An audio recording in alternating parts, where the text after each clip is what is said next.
Hello, everybody. I hope everything is fine. I don't hope you become a dictator anytime because you will be hated by many people. You might be admired by a few people in the process, but eventually, what is left from you later in history would be hatred, people's hatred towards you. Now, you might ask, and it's a quite legitimate question, like how come an innocent person, seemingly a human being, which is supposedly by default innocent, becomes so cruel and indifferent towards his or her fellow human beings? How is that possible?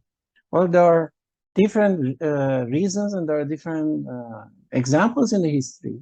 Well, I would say the most popular examples, contemporary examples, are these guys. So as you can see, this is the most notorious, I would say, dictator in the 20th century, Adolf Hitler, and then you have Joseph Stalin. If not more than him, the same level of hatred. People hate him for the cruelty that he has inflicted on human beings. And then we have this one, Sayyid Ali Khamenei, right now ruling over Iran. Now, it's not that easy to find out why somebody becomes a dictator, that level of dictatorship. Psychoanalysts have tried to find reasons in the particularly early lives of those dictators to see what has made them what they became later on. For instance, and they would come with many different questions, okay, as for what caused what thing to make them exactly what they became. For instance, about Hitler, there is this question: if he had been admitted, if he had been accepted to that school, to that art school earlier, would he have become the monster he became later? Nobody knows. Nobody can answer. There are many variables in action. We cannot be that much sure. But anyhow, we can have our own point of view. We can have our own reason. Now about Sayyid Ali Khamenei, the current leader of Iran, who has made life difficult, if not miserable, for tens of millions of people, the question remains. And for instance, the decisions he makes by himself or by those guards near him, other monsters. Why is it like that? Isn't there any humanity left in him? Okay, well, what is it? Now, I'm not a psychologist and I cannot psychoanalyze him, but there's a few historical facts I would like to share with you.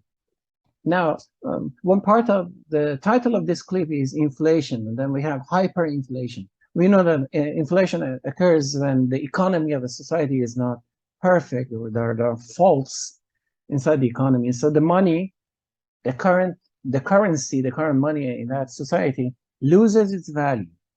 So you buy things every day, if not every hour, more expensive and more expensive.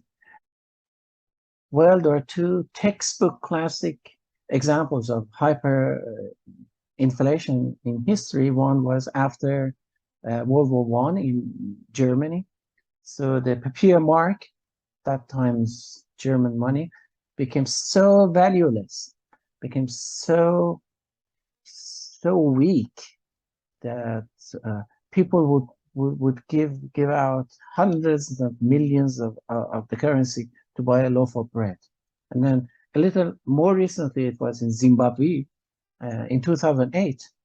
$1 became equal to more than 2.5 billion Zimbabwean dollars, okay, in a few months. So these are examples of hyperinflation. Now, I would argue that we can have hyperinflation in the ego of people, in the personality of people. means they, as if they are balloons, they are inflated because of some reasons. Now, the reason I'm gonna give you, it's a historical fact. I'm not just making these up. Now, we talked about Sayyid Ali Khamenei. I mentioned that he is a cruel, mediocre, or minor dictator. Now, why am I saying this? Because this is him in 50 years ago. Well, this is a picture of him 50 years ago, almost 50 years ago. And there was a public shower in Mashhad, in a big city in Iran, near which there was a mosque. And he would go to the mosque every day, all days of the week, in order to make ends meet. And what was his job? His job was to make people cry and weep. And that's the job, yeah. Based on society, this is one level above street beggars. And there are many people like that. We call them Rozekhun. Now, what for non-Shia people, this term is not that clear, but it means somebody who goes to the mosque, to the pulpit, to talk about the saints and their families 1400 years back, what happened to them, what kind of misery they went through, and people present at the mosque would cry and weep, and they would pay him for that. Now, you want to ask why people would pay and why people like this? I don't know really. This is very complex, and it's not the focus of our talk today. Catharsis might have some part in it. Maybe people are crying for themselves and not for those saints who were in pain 1400 years ago. But anyhow, how much was Sayyid Ali Khamenei paid for 1 hour? There is this term, a very, very typical term, it's called Akhund Dozari. This is a dozari, or 2 reals.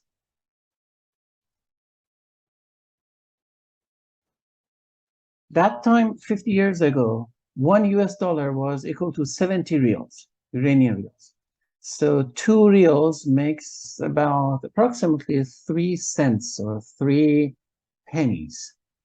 So if you just consider that once he was trying to make people weep and cry in the mosques, and for this process, for this job, he would receive 3 equal to 3 US cents, pennies, for an hour.